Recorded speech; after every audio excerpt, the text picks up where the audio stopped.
presidential candidate in the past. He is representing the 14th Congressional District. And if you'd like to join our discussion, we will take those calls at 1-800-351-1212. Let's go first to the state of Texas. Darius, you're on with Representative Ron Paul.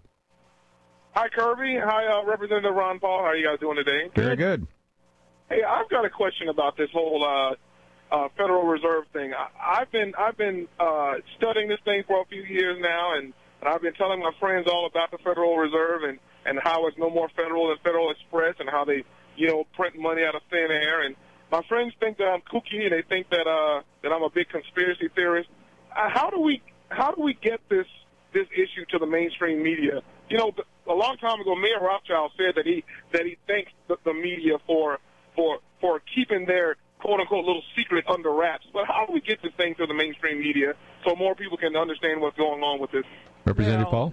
That's an overwhelming task and a job that I don't know the answer how to solve that problem. I don't even really worry about it or set that as a goal, mainly because they're closed-minded. They're either totally ignorant or they're in part of the plan. And so many, whether you're in the military-industrial complex and this media-industrial complex, they sometimes overlap, so they have no interest, and they take orders from the owners of those stations. What we should be thankful for is that there are alternative sources of getting information. We have pretty good chance of getting on radio shows and talking about these issues. That reaches a lot of people. But to think of the millions of people we can reach on the Internet. So I spend all my energies trying to go around people. When they close me out, I try to, think of an alternative rather than saying I am going to change them when that seems to be such an overwhelming job. They will ultimately change when the attitudes of the country change, when there's enough people that grow up understanding what the system is all about and they start working for these TV stations.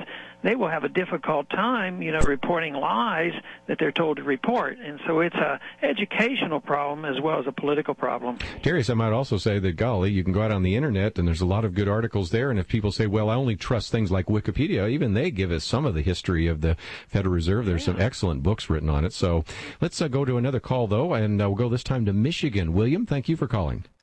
Yes, I've been interested in coins and gold and silver for a long time, and I've noticed on the TV the economists say, oh, don't worry about printing out more money because there's plenty of gold and silver in the Federal Reserve Bank, and there's a lot of gold. The world's largest supply at Fort Knox. And I'm just wondering, is any gold really there, or I heard that it was taken away or something? We don't know the answer to that, and I'm on the banking committee, and I've tried to find out. We had a gold commission formed in the early 1980s to study the gold issue, and I asked for an audit of the gold, a true audit. I remember that. And there were 17 members of the committee, and there were only 2 others that were sympathetic to gold, and they didn't even vote with me on that amendment. I was the only one that said we ought to make sure that gold is there. Mm-hmm. And so they claim there are audits going on, but they're run, by the government itself, no independent source, and they go in and they audit a small percentage of it, so they say. But it's in the true sense of an audit, it is not. That's one of the interim steps I think we should take, and I'm going to have another bill introduced at the beginning of the year dealing with this. They're not going to abolish the Fed because I have a bill to abolish the Fed. But we might wake up enough people now during this crisis to say we need to know more about the Fed. Let's audit the Fed, and let's insist that we audit the presence of gold, because a lot of people think it could have been sold, because other central banks admit they have sold gold over these last several years to try to knock the price down, right, pretending the dollar is very high. Because we've done that before in the 60s. We sold 500 million ounces of gold at $35 an ounce, pretending that we had not inflated our currency, and then they finally had, of course, closed the gold window. Now, there's gold there, I believe. There certainly is not enough to go on a gold standard at this rate. You would have to promise you wouldn't print money. You'd have to adjust the price. It might be $4,000 or $5,000, and you would have to cut back spending, get rid of the welfare state, quit policing the world. Then you could go back to the gold standard. My proposal as a transition would be allow those who believe in gold to use gold as money independently in a parallel to the dollar standard. So if you didn't trust the Federal Reserve notes, then you could deal in gold. And in this day and age of computers, I think that could be feasible. That is very interesting. One of the things that actually, quote, put us on the gold standard in the first case was Bretton Woods back in 1944. Many people said that this meeting just recently of the G20 economies and the leaders was kind of like Bretton Woods 2. It didn't quite turn out that way, but it does seem to be a desire on the part of many of the European leaders, and now maybe even President-elect Barack Obama, to move us more into something that looks like kind of a new world financial order. What are your thoughts about that? Yeah, and I don't think any serious talk was at the G20 meeting, but I'm sure behind the scenes they were. But at the same time they were meeting, the central bankers were in Germany, and Greenspan Bernanke was over there, and all their negotiations, all their talks about monetary policy, just like domestically, we have no privilege to it. So what he does and talk and plan, that he has no obligation to answer any questions regarding that. I think they are. I think they're, in a dilemma because it's not going to be easy solving the problems that they have created. But I think what they would like is, and what they're talking about, is an international paper standard run under the United Nations, under one world government. I believe they are moving in that direction. But it's not going to be easy sailing for them. The markets are pretty strong, and I think there's still a strong belief in nationalism. If anything, I think the nationalistic spirit is still alive and well in Europe, and a lot of people over there don't like the euro. And if this whole thing falls apart, I think you're going to see individual countries going back and being forced to make their money out of something of real value and back it with gold or silver.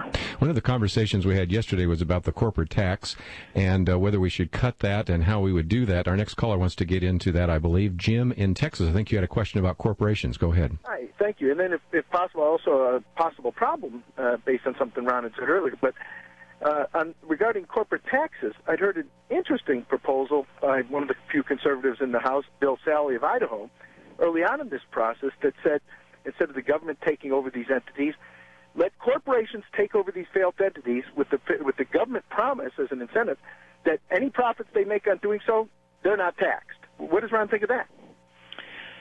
Well, I don't like. I'd have to think it through, but the last part where you said I would certainly agree. I would have anything that I could get taxes off, I would do it.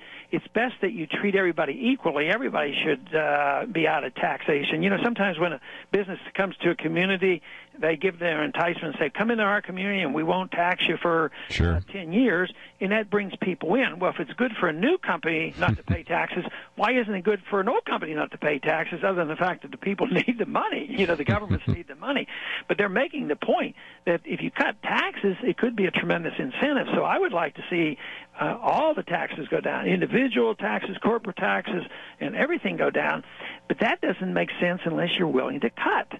And that's where our problem is. There's nobody clamoring in Washington for us to cut anything. All you hear is their lines are getting longer. And now we've had the corporations line up, and as I said earlier, the individuals are going to line up now. But I think any suggestion to cut taxes should be looked at very seriously. Well, I think so, too. And we've actually had Stephen Moore on last week, and then yesterday we had somebody from the Heritage Foundation.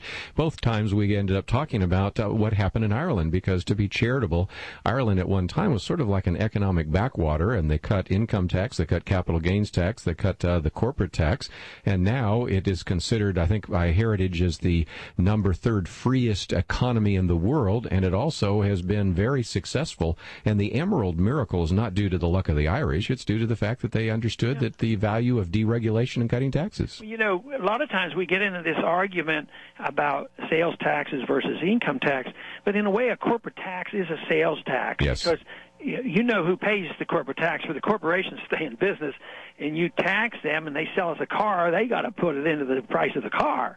So if you have a state that overdoes the taxation, like in Michigan, if they tax them too much, it puts a greater burden on those companies, and it really is a sales tax and hurts us. So I think the least taxes is the best. Well, again, Representative Ron Paul, I just wanted to get you on for a little bit. We would love to have you on a regular basis. We so value your input and wanted to get some perspective, and we'll be watching for some of those legislative proposals and give it some attention here on Point of View. But we appreciate you standing for liberty there in the House of Representatives. And you're kind of a small band, but I'm glad you're up there making a difference.